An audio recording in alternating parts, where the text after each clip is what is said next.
your holiday weekend. North Carolina is shaping up more and more to be a battleground state this fall. And I'm Brian Blakely. We have told you just how close our Senate race is, and now we're taking a look at what the presidential contest could mean here. The Wall Street Journal poll shows that Biden holds a 6-point lead over Trump in a hypothetical rematch. 50% of voters saying they would likely or definitely vote for Biden, and 44% saying they would vote for Trump if he were to run again.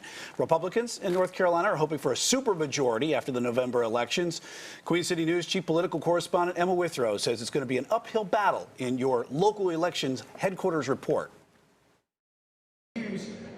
Republicans are 3 seats away from getting a supermajority in the North Carolina House and 2 seats away from the Senate.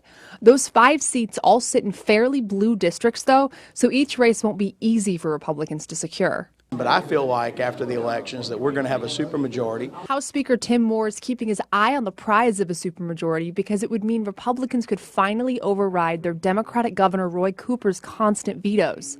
So which districts are Republicans hoping they can flip? Well, Dr. Andy Jackson, the director of Civitas Center for Public Integrity, is keeping his eye on a few. The 3rd Senate district, that's definitely one to watch. I think there's a couple in Wake County. House 17 is one down at the south end, and there's also another one up at the north end of Wake County that shares a district with Granville County.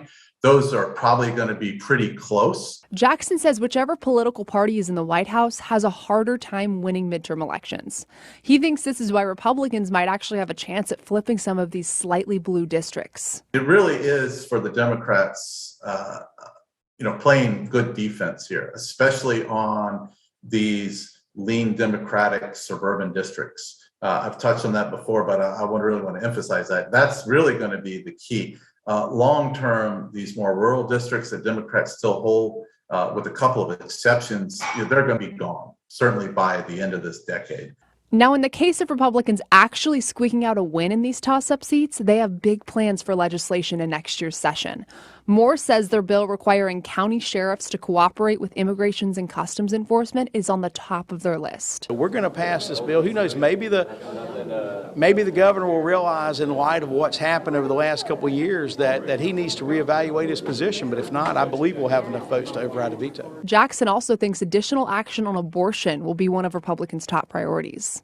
There may be some further adjusting of abortion laws in North Carolina. So I think there's a whole host of things that could come up once a credible veto threat is taken off the table. We'll find out for sure after November 8th. But for now, reporting in Charlotte, Emma Withrow, Queen City News.